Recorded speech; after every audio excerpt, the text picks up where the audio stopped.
Fala pessoal, hoje o troco do pão é pra gente jogar um pouquinho de Wreckfest, jogo de corrida de demolição, onde o teu objetivo é praticamente destruir completamente teus oponentes, antes de vencer a corrida, claro.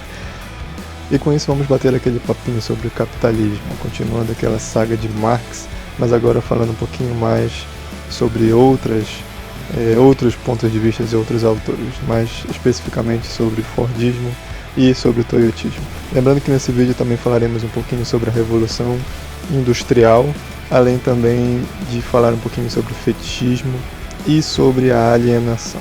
Espero que vocês curtam.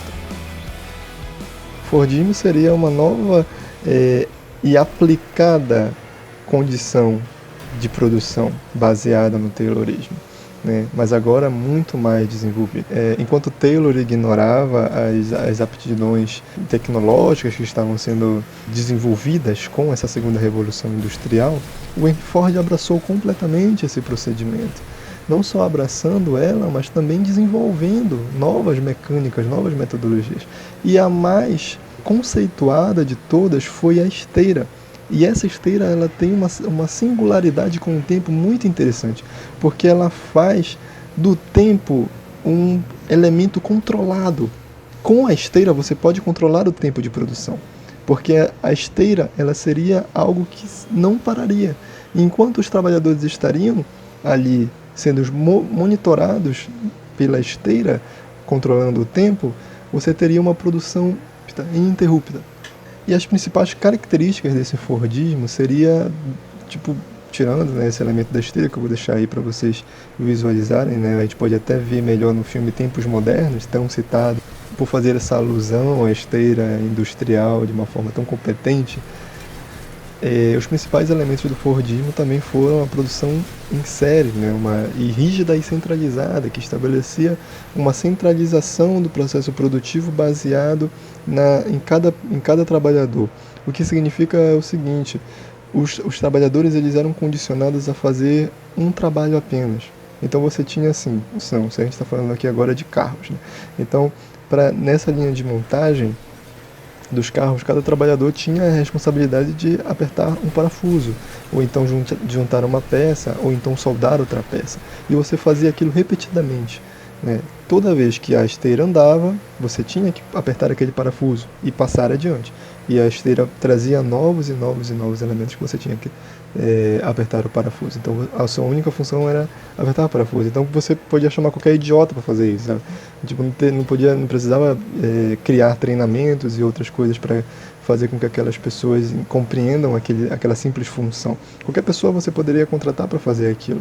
E era um trabalho repetitivo e que tornava a pessoa especializada, entre aspas, nessa única tarefa, certo? Além disso, você tinha uma estrutura hierarquizada, né? Ou seja, você tinha pessoas com funções tipo de supervisores, né? Você tinha uma pessoa que supervisionava a outra, que supervisionava a outra, que supervisionava a outra, e assim você dividiria até aquela noção de você ter uma supervisão contínua. Agora você tem os próprios trabalhadores supervisionando os seus colegas, né? E isso é algo muito interessante nesse processo. A produção ela tinha uma dinâmica muito interessante. Você tinha uma produção em larga escala. Isso quer dizer que você tinha uma produção com uma grande quantidade de elementos. E esses produtos eles não necessariamente precisavam sair logo para o comércio. Eles não dependiam do comércio para serem produzidos. Eles eram produzidos e estocados. E assim que o comércio fosse permitido, eles saíam para o mercado. Então isso era uma sacada, né, do Henry Ford. Só que o Henry Ford ele também, é óbvio, né, ele estava condicionado ao momento que os Estados Unidos estavam vivendo naquele período, né, um momento de ascensão econômica. E algo muito interessante no Fordismo, que é uma das coisas mais interessantes que eu percebo, é na valorização do trabalhador com altos salários. Aí você me pergunta, poxa, mas ele não vai estar perdendo dinheiro dando salários altos a trabalhadores que não necessariamente precisam ser especializados nas funções? Não, porque nessa visão ele tem a noção de que o trabalhador ele vai ser um consumidor daqueles produtos.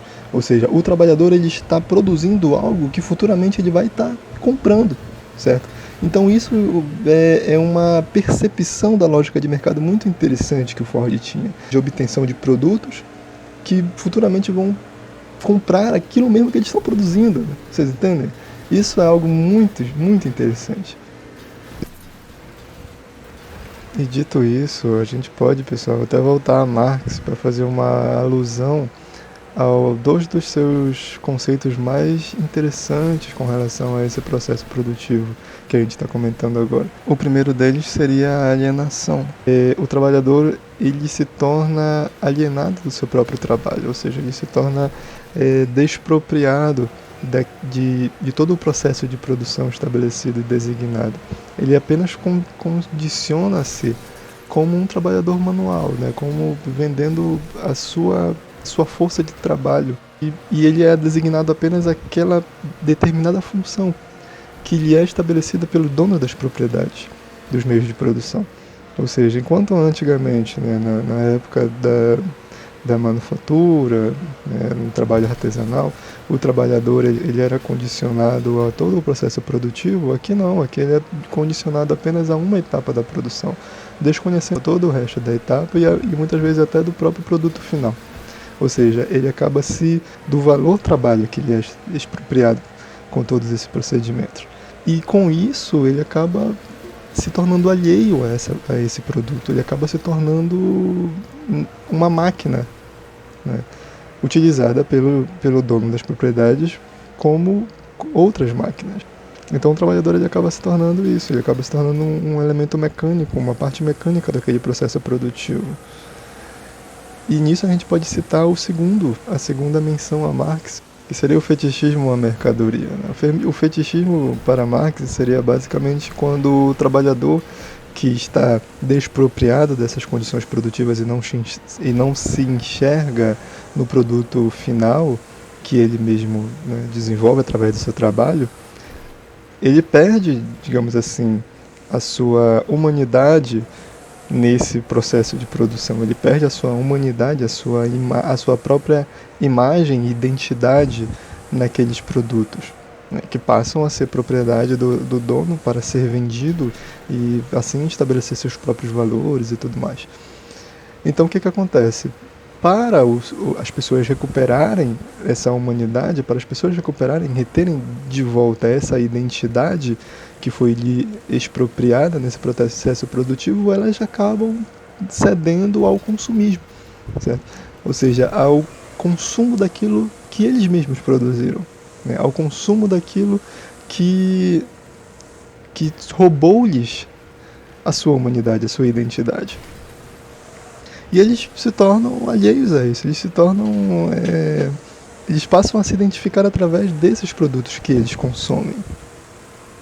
E isso acaba gerando um autoconsumismo, uma necessidade de consumo muito grande, o que gera lucro ao capitalista, né? O que gera lucro a esse dono dos meios de produção. E é um ciclo vicioso. Você retira a humanidade dos trabalhadores nesse processo de alienação, né? E reentrega a ele essa humanidade através do fetichismo, quando o fetiche ele é utilizado quando a humanidade das pessoas está nos objetos, né? Onde a humanidade, né, a identidade das pessoas está naquele objeto. E se torna parte do seu próprio ser, da sua própria personificação da sua própria imagem, né? O objeto se torna parte da sua imagem, da sua identidade, né? Seria uma persona do próprio indivíduo. São essas as coisas que fazem com que o capital se desenvolva em torno dessas funções produtivas, né? E por último, para a gente encerrar e não necessariamente esquecer, a gente tem um outro elemento, né? Você teve o Taylorismo, Fordismo e agora você tem o Toyotismo. O Toyotismo ele foi uma nova dinâmica de produção, agora muito mais focada nas aptidões tecnológicas, né? Você está agora no século XX, né, indo para o final do século XX, então você tem uma nova proposta de dinâmica de mercado. E isso percebida pelos japoneses Taishi Ono Shingo e Eiji Toyoda, criando assim o toyotismo, que são, né, baseados na empresa Toyota, né, que até hoje são uma das maiores produtoras de carros do mundo. E uma das inovações, né, as inovações mais percebidas pelo toyotismo foi justamente esse processo do estoque, né? Porque, assim, historicamente o Japão, né, ele estava vivendo um processo de uma crise de produção muito grande, né? Uma crise econômica muito grande no pós-Segunda Guerra Mundial. O Japão ficou numa situação bem complicada após a perda na Segunda Guerra. Então não tinha como, não tinha o porquê, não tinha lógica nenhuma de você criar estoques e estoques se você não tinha condição para as pessoas comprarem aqueles produtos. Então o que acontecia? Esse estoque ele era condicionado através da demanda, ou seja, se estocava apenas aquilo que seria consumido pelo processo de demanda. Faria-se um estudo de possibilidades de tal daquele momento para você produzir algo que atendesse àquela demanda de mercado. Isso era algo interessante, né? Inovador naquele processo de produção, né? Condicionando as reduções do estoque e até mesmo no processo de diversificação dos produtos. E algo muito interessante nesse processo era justamente nessa diversificação dos produtos, porque você criava-se agora uma certa estrutura nos próprios produtos que tinham prazo de validade. Se você parar para observar, os produtos mais antigos parece que duravam muito mais do que os produtos atuais, né? Faz uma comparação de um celular antigo, que você tacava na parede e ele continuava funcionando, com o celular de agora, né? Que você não pode triscar o vento, que ele já arranha todinho e já abre aquela teia do Homem-Aranha nele, assim, fica todo quebrado. Então os produtos eles começam a ter um prazo de validade na sua própria durabilidade, certo? Isso permite com que o processo de produção se varie com o tempo, né? Hoje você tem um Samsung J1, né? Aí, ano que vem já tem um Samsung J2. Depois, no próximo ano, já tem o Samsung J7. Né? Aí depois volta para o J5. A gente não entende muito bem essa lógica, mas é assim que funciona. Então, esses produtos, eles criam um prazo de validade porque a tecnologia ela vai aumentando, mesmo não sendo uma grande elevação, né, de uma tecnologia muito grande de um para outro, mas você tem essa dinâmica de produção agora, né, onde você tem um controle maior da durabilidade desses produtos. E isso é algo muito interessante porque dinamiza melhor e não necessariamente precisa de um grande estoque, né, uma estocagem feita desses produtos. Certo? Então você tem uma produção mais flexível, né, mais versátil. E a estrutura se baseia nesse processo de inovação, né? Uma gestão do trabalho de mecanismo de controle interno das empresas. Isso seria um processo bem interessante, onde elas não só seriam controladas pelo homem, mas muitas delas estariam responsáveis pela grande parte da produção daqueles produtos, né? Pela grande parte da montagem daqueles elementos. Então isso marcaria a substituição do homem pela máquina, né? No processo de contratação. Você não teria mais pessoas sendo contratadas para a produção quando você tem uma máquina fazendo isso, né?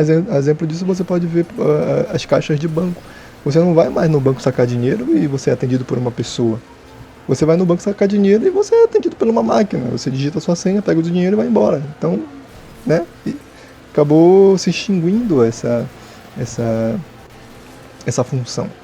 Como a gente tem assim uma divisão do trabalho estabelecida, como você tinha antes uma divisão de trabalho focalizada no processo da especialização dos trabalhos, né, na repetição dos trabalhos, aqui não, você tem uma variabilidade de funções que um operário só pode conseguir manejar, né, através das máquinas. Um operário ele pode se especializar em controlar vários tipos de máquinas diferentes, né. O próprio computador ele é uma máquina que projeta diversos tipos de funções diferentes. Então você cria trabalhadores especializados em computadores para deles tirar o melhor possível para um elemento de produtividade, certo?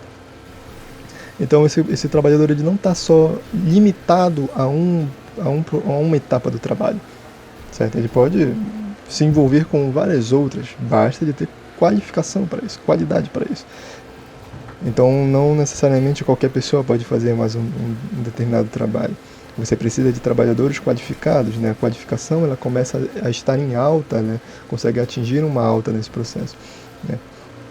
Perceba como essa noção do tempo no processo de produção é extremamente necessário para a valorização do trabalho.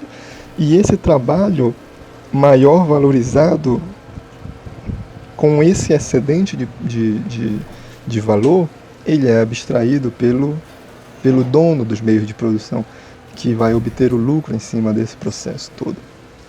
E é com isso, pessoal, que a gente termina mais um episódio aqui da nossa saga sobre o capitalismo com base no pensamento de Marx. Espero que vocês tenham gostado do vídeo. Aguardem os próximos que virão. E comentem, caso vocês queiram acrescentar alguma coisa, caso vocês tenham tido alguma dúvida. Não se acanhem, podem deixar aí nos comentários qualquer dúvida ou até mesmo preenchimento de certas lacunas que eu tenha deixado aqui no vídeo. Então, até mais.